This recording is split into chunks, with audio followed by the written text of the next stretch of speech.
আমল আমি সব সময় আঠার মতে ইস্তেগফারের সাথে লেগে থাকি আর সব সময় পড়তে থাকি আস্তাগফিরুল্লাহ, আর এর বদৌলতে আল্লাহ আমারে মুস্তাজাবুদ দাওয়া বানিয়ে দিয়েছে। আহমদ ইবনে হাম্বল তো অবাক, আনতা মুস্তাজাবুদ দাওয়া, তুমি মুস্তাজাবুদ দাওয়া রুটিওয়ালা। আমি এত বছর হাদিস পড়াই, আমিও তো মুস্তাজাবুদ দাওয়া না, আর তুমি রুটি বেচো বাজারে, তুমি মুস্তাজাবুদ দাওয়া, তুমি দোয়া করলে সব কবুল হয়ে যায়।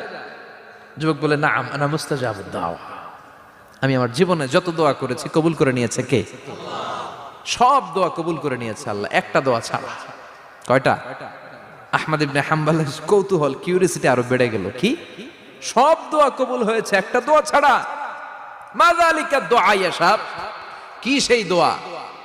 যুবক এবার বলতে শুরু করলো, আমার জীবনে যে দোয়াটা আল্লাহ কবুল করে নাই সেটা হচ্ছে আমি আল্লাহর কাছে অনেক